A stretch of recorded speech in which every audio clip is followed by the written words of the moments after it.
Pemeriksaan pendengaran adalah salah satu pemeriksaan wajib yang dilakukan pada anak-anak yang mengalami keterlambatan bicara.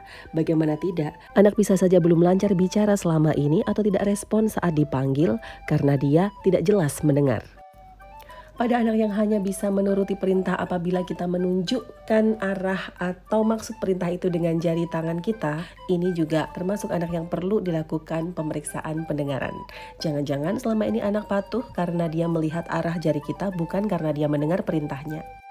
Berikut adalah cara sederhana untuk mengetahui apakah anak bisa mendengar dengan baik. Selamat datang, ini adalah channel Tanya Dokter Anak.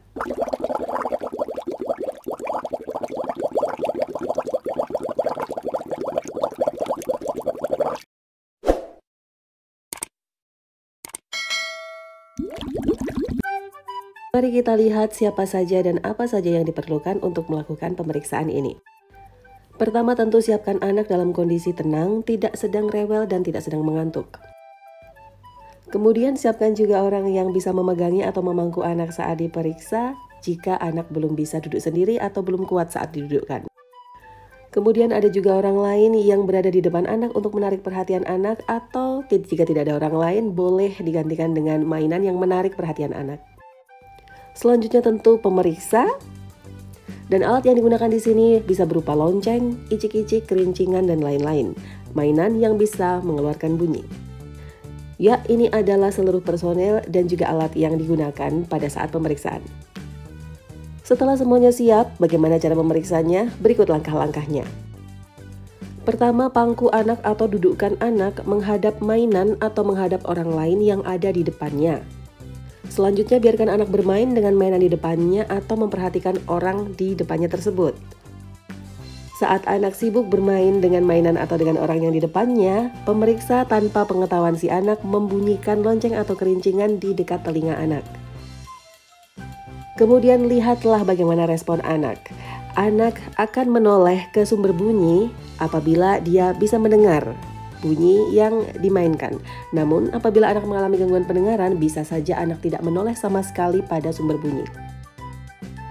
Selanjutnya, ulangi pemeriksaan ini dengan berbagai mainan dan alat-alat lain, mulai dari lonceng, icik-icik, hingga suara gesekan kertas atau suara gesekan jari di dekat telinga anak.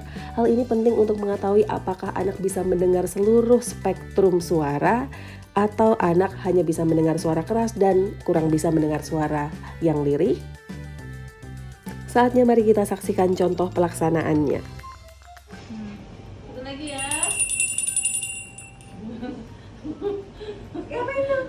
Bagus. Sandal ya, sandal ya. Satu lagi ya. Pasang ya. Satu lagi ya. Bagus. Sandal ya, sandal ya. Satu lagi ya.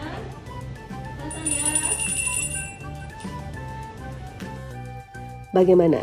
Sangat sederhana dan mudah sekali, bukan? Selamat mencoba dengan si kecil di rumah. Dan apabila ayah bunda mendapatkan hasil pemeriksaan yang meragukan, silakan konsultasikan ke dokter anak terdekat. Terima kasih telah menyaksikan video ini. Semoga bermanfaat. Jangan lupa untuk subscribe, like, dan komen, serta bagikan kepada orang tua yang membutuhkan. Sampai jumpa di video selanjutnya.